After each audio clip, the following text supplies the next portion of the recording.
This is part 38 of the Digital DJ Tips Learn to DJ email course. This video accompanies a module which you will receive by email if you signed up for the course, and the module has got a lot of extra stuff in it, including a full 5-part guide on how to make a mixtape. So if you're not signed up to the course, go and do so. It's free. It's at digitaldjtips.com/join. You'll receive a module every single week. So today's module is part 1 of our mixtape two-parter, and we're going to talk about why you might want to make a mixtape, who it would be for, what would be on it, what a mixtape is, and then how to do it. So why would you want to make a mixtape? Well, a few reasons. 1, to see how good you are, because you can listen back to your own DJ. 2, to give to other people. But temper your expectations here. No unknown DJ gives a mixtape to a promoter and gets a gig or a manager. It just doesn't happen. Don't expect to make tapes and go out like this and dazzle people with your brilliance. It's a lot more to it than that. It's something we've written about a lot on Digital DJ Tips. And really the key is persistence and building up a name for yourself and getting people into you and getting yourself a following. But that's another story. But just don't think that your mixtape is going to make you as a DJ. It's not. But that's no reason not to do it. For lots and lots of reasons, it's good to have mixtapes. It's good to be doing it. I mean, I like to make a mixtape quite regularly, just so that you can document your music. Your music changes, but there you go. There it is. There's a snapshot of your music right here, right now, and you can keep it. I've got mixtapes and mixed CDs from 20 years ago, which I'm still proud of. We're going to talk about why I'm still proud of those as well in a minute. So that's why you would make a mixtape. What's going to go on the mixtape? Well, if you are trying to get gigs in a certain style or in a certain scene, obviously you're going to make a tape in that scene. If you're making a tape for yourself, which is how I tend to do it, because of where I am in my DJing, I tend to make stuff which is just where I'm at the moment, then of course you've got a little bit more freedom. But there is a way of making tapes. There's a structure. For instance, Paul Oakenfold will say, I will start off with an instrumental. I will always play a vocal track second. Now, he's only giving away his first 2 tracks there, but you can imagine that if a DJ is thinking hard about stuff, he's got a formula that he follows. He builds and peaks and troughs and has a way of doing stuff, and it's worth thinking about the structure of your mixtape. It's worth thinking about a beginning, a middle and an end. I can't tell you how to do it. I don't know your music, and really this is where the art comes into the science of DJing, if you like. But just think about that structure when you're making it. Do you want to speed up, slow down? Do you want to start with a bang and then go off in another direction? Do you want to make everyone, give them what they want, but then once you've got them on side, take them off somewhere else? Or do you want to hold back, tease them and finally kick in and give them what they want? You know, there's no answer to that, no right answer to that. It's up to you. But it's worth thinking about it, that's what I'm saying.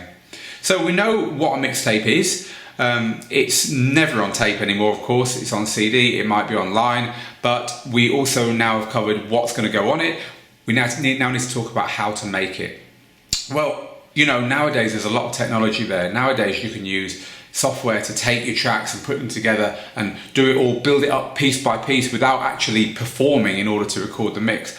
I think that's the wrong way of doing it. That's a good way of doing it if you are a very experienced DJ who's used to mixing and you've done many, many tapes the old way. But if you haven't, I believe it's best to do it manually in one take. Now, I've got a friend who used to make mixtapes for an extremely large record label in the UK with DJs, and he tells me that that's exactly how they did it. And we're talking the biggest DJs in the world used to go into a studio, set up some big club speakers and do the mix in one take. Sure, there might be the odd mistake, and sure, they might have to go back and tweak things, but basically they used to perform it like they performed it in the clubs, and I believe that's the best way to do it. I don't believe that there's anything to be gained unless you're very, very, very experienced by trying to piece it together in a digital audio workstation and doing all that kind of stuff. You just end up getting frustrated, and you're moving into music production. And a DJ, for me, is about immediacy. It's about just getting it done, and you know, you need to try and capture some of that on your mixtape. Having said that though, a mixtape needs to be polished. So how do we get that polish while keeping that immediacy, while keeping that kind of it was done in one take feel? Well, it's just like revising for an exam. You know, you sit in an exam and you do it. You have no second go at it. But in order to pass that exam, then you need to have done a lot of revision. So how do we revise for a mixtape? How do we practice for a mixtape? Here's how I do it. Firstly, you need to get the mix right. You need to get the tunes right. So I work on each individual mix one at a time. So I'll start with tune 1, and then find tune 2. And then I'll work out how I mix those two together, and I'll practice it. And the way to remember it is to write it down. So what I do is literally write first tune, write the second tune, do a little sign, kind of a joining sign, and then I'll write start tune 2 at the beginning of where the beat kicks in at the end of the first break. Keep the bass out for 8 bars, then bring the bass in. Take the bass out on the other tune 8 bars later. Switch the hi-hat, slowly mix in at the end of the vocal, you know, whatever. But the point is, once you've worked out a good mix, once you've practiced a good mix, write it down and build your setup bit by bit. Now you might end up rewriting that sheet. I easily spend a week planning a mix, easily. So you might end up rewriting that, you might end up changing your mind. That'll always be the case where there's 1 or 2 tunes you can't slot in and you think, it's gonna wreck the whole mix. But then maybe you'll buy a new tune and then it'll all work out again. Or maybe you'll just shelve it and come back to it a couple of weeks later with fresh eyes. But this planning and this practicing is really, really key to getting a mix right. So when you've done that and when you've practiced each mix 10 times, so you can just walk up to the decks and do that mix kind of rote, you can just do it because you practiced it, you know it.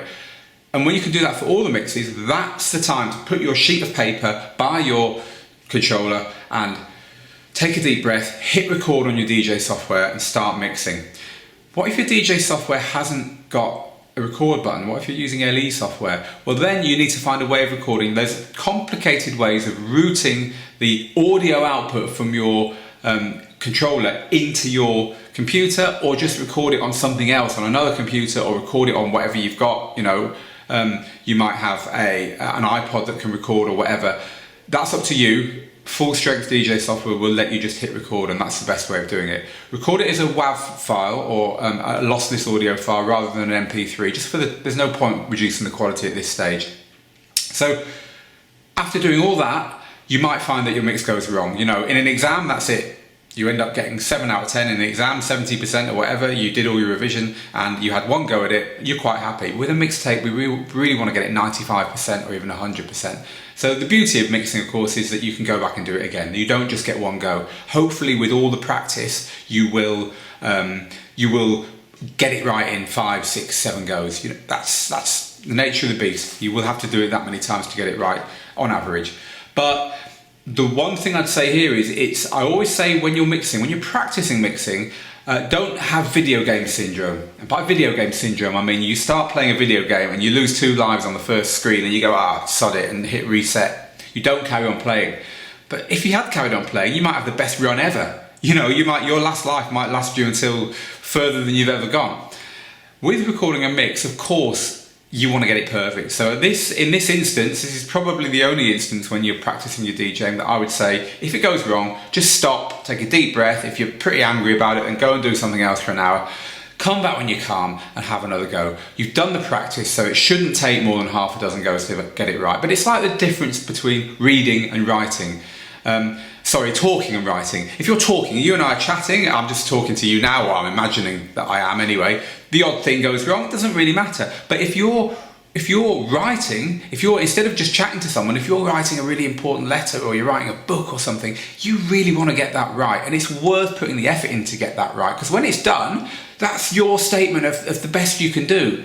And you want your statement of the best you can do to really be the best you can do. So in this instance, I would say, you know, keep going at it until it's right. It's really worth doing. Some of these CDs I've got from 10, 15, 20 years ago, I'm still really proud of when I listen to now because I put that effort in then. And I would hate to think that they were substandard because I hadn't been bothered. So next week, we're going to look at how to perfect your mix once you've recorded it. So a bit of post-production, if you like, and then what to do with your mix when you've recorded it, how to get it to other people. Thank you for watching and see you in the next tutorial.